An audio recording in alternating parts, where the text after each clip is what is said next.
அனைவருக்கும் வணக்கம். உங்கள் வண்ணம் அறக்கட்டளை சார்பாக 8 மார்ச் 2025 உலக மகளிர் தினத்தை முன்னிட்டு 3/3/2025 அன்று தூத்துக்குடி மாவட்டம் எட்டயாபுரத்தில் மிகவும் வறுமையில் வாடும் 5 முதியவர்கள் குடும்பத்திற்கு நலத்திட்ட உதவிகளை வழங்கப்பட்டுள்ளன.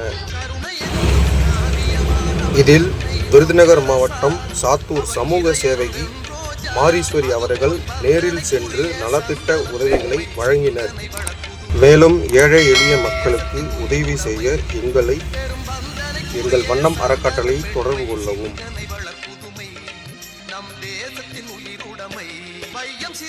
வாழும் பெண்மையை வாழ்த்துதல் நம் கடமை, போற்றி வாழ்வதுதான் பெருமை. பெரும் பந்தனைக்குரிய சந்தன பெண்மை சிந்தனை வள புதுமை.